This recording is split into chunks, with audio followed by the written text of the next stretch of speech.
I think there's going to be a lot of eyes on me during this video, so I'm going to address this as if I'm talking publicly and not directly to my audience, which is how I normally would do it. So, hello, my name is Felix Schellberg, but you probably know me as PewDiePie. I've been making videos on YouTube for about the last 6 years. It's been a hobby that I've been fortunate enough to have as my job for most of that time. I've been extremely lucky and way more successful than I could ever possibly have dreamt about. And as I'm sure a lot of you are aware, I make a substantial living from doing YouTube videos. And the reason why you know this is because that's all the media has ever acknowledged me for.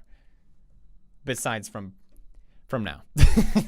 I think most internet personalities can agree with me that the media generally doesn't like us very much. Variety, for example, posted in 2013, "If PewDiePie is YouTube's top talent, we are all doomed." That was sort of my introduction to the media. This is in 2013. And although I don't think I understood it at the time, I think what this article shows more than anything, old school media does not like internet personalities because they're scared of us. We have so much influence and such a large voice, and I don't think they understand it, and that's why they keep this approach to us. I actually did an interview in 2014 with the Wall Street Journal, and before then, I didn't really do interviews because of this. But I thought, hey, Wall Street Journal, that's a well-respected news outlet. That would be a great way for people to finally hear about my story. And maybe I'm a little biased, but I think my story is kind of interesting. You know, I'm completely self-made, and I managed to become really successful. And I thought, hey, maybe that's something worth celebrating, but no, it always just comes back to the money. Which is funny because that's something I've never showed in anyone's faces. It's people shoving their faces in mine. I never flaunted with any of it because I have generally very little interest of it. And there you go. That's the title. Wall Street Journal, YouTube's biggest draw, plays games, earns $4 million a year. Money is really all I've ever been acknowledged for. And I'm not saying this to put me on a pedestal. I'm just saying this to show an example. But I literally raised millions of dollars to charities. That's rarely ever spoken about. Now, over the years of me doing YouTube, I become less and less tolerant of the media and what they're saying. If there's anything I learned about the media from being a public figure, is how they blatantly misrepresent people for their own personal gain, even viciously attack people just to further themselves. And if you watch my channel closely, you can tell that it's something that I've really been fighting back on lately. I literally said the media is stupid and that clickbait media is a huge problem because all they really need is a strong title. That's all that really matters. And the more I punch back, the more I get back as well. It's something that I noticed. I'm just a guy. It's literally just me. There's not a producer out there hiding behind the wall. There's no writer. There's no camera guy. So what am I supposed to do about this? Well, I make fun of it. This year, I said to myself I was going to be more honest. I'm not going to keep smiling to the media. I'm going to be more open about things. And I knew there was going to be a price to pay for that. I thought, you know what? It's worth it. I've been successful. I can take it. And here we are. Here we are. Disney severs ties with YouTube star PewDiePie after anti-Semitic post. Now, basically, I'm sure as you already know, the article came out from the Wall Street Journal, basically accusing me of being an anti-Semite. I want to address the biggest issue first, which I think is the whole guys holding up the sign thing. I'm sure you've seen it. It's been everywhere. A lot of people loved the video, and a lot of people didn't. And it's almost like 2 generations of people arguing whether this is okay or not. But regardless of that, I just wanted to reiterate that my intention was just to show how stupid the website is and how far you can push it by paying $5. I'm sorry for the words that I used, as I know they offended people. And I admit that the joke itself went too far. I do strongly believe that you can joke about anything, but I also believe that there's a right way and not the best way to joke about things. And I love to push boundaries, but I would consider myself a rookie comedian, and I've definitely made mistakes like this before, but it's always been a growing and learning experience for me, and it's something that I actually learned to really appreciate. And I think this whole situation has definitely been that for me, and it's something that I'm going to keep in mind moving forward. So Wall Street Journal, a well-known, respected news outlet, posted that I, during the past 6 months, have made 9 videos that have anti-Semitic messaging in it. I heard about this before the story came out, and I thought, this is absurd. What? Wait, sorry, was that Wall Street Journal or The Sun? I didn't quite get that. How is this news? This is insane. So basically, they went to the biggest brands that I work with, Disney and YouTube, and they pushed them to the corner and said, hey, what do you think about this? Hate? Look at this. This is bad. Obviously cornering them, forcing them to sever their ties with me. I fully understand that. And I don't want people to think that, oh, I can joke about whatever I want. It doesn't have to affect me. I'm PewDiePie. I understand that these things have consequences. This video is not me trying to justify that. Here's the thing though. They don't call it jokes. They call it posts. I made a point that the media takes what I say out of context.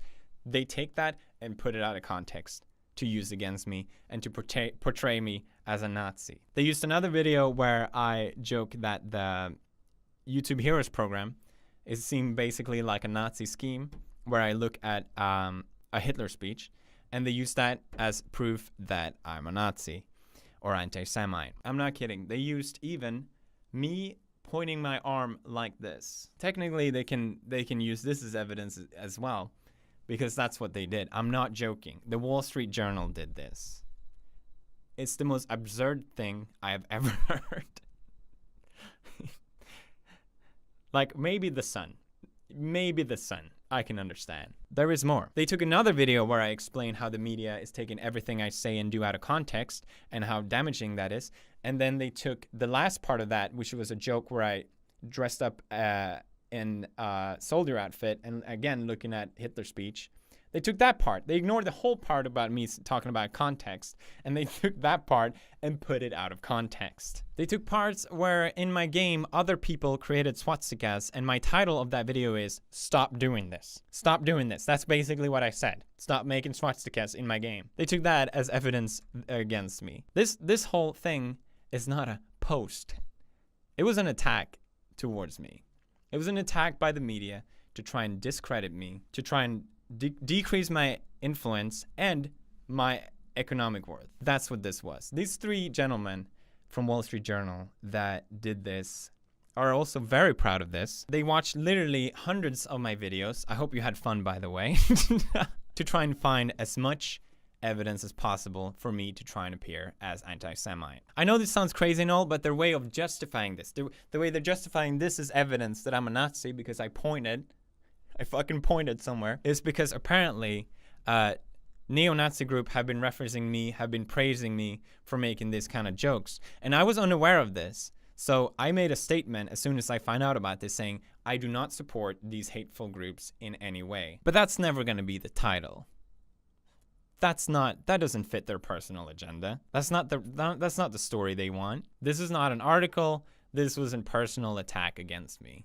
It is so clear. This form of cherry picking just shows it so clearly to me. So what have I done to deserve this? I made some jokes that people don't like. And you know what? If people don't like my jokes, I fully respect that. I fully understand that. I acknowledge that I took things too far, and that's something I definitely will keep in mind moving forward. But the reaction and the outrage has been nothing but insanity. People celebrating the fact that my show got canceled, which is something literally hundreds of people worked on. Is that fair? Is that worth celebrating?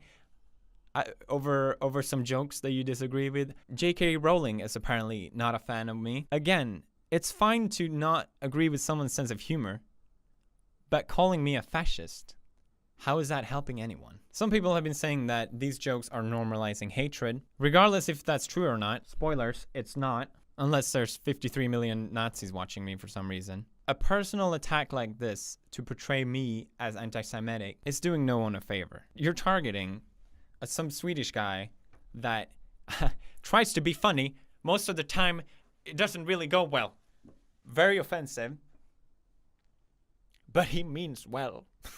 But is there any hate in what I do? No. Absolutely not. Personally, I think they are the ones normalizing hatred, because there is actual hatred out there. I'm just pointing with my hand. Calm down. There's actual hatred out there. There's actual issues. Instead of celebrating my show getting canceled, why don't we focus on that instead? Why don't we focus on some real issues? Why is that the way to approach things in 2017? I'm still here. I'm still making videos. Nice try, Wall Street Journal. Try again, motherfuckers. Finally, I want to give the the warmest thanks to everyone who supported me. It's been incredible to see. Thank you, everyone in the YouTube community. Hey, it means a lot. Thank you. Thanks. Now, the most appropriate way to end this, I think, is the 10th thing. The 10th secret Nazi thing that went right past Wall Street Journal. I can't believe they didn't notice it. Our secret Nazi salute, the bro fist.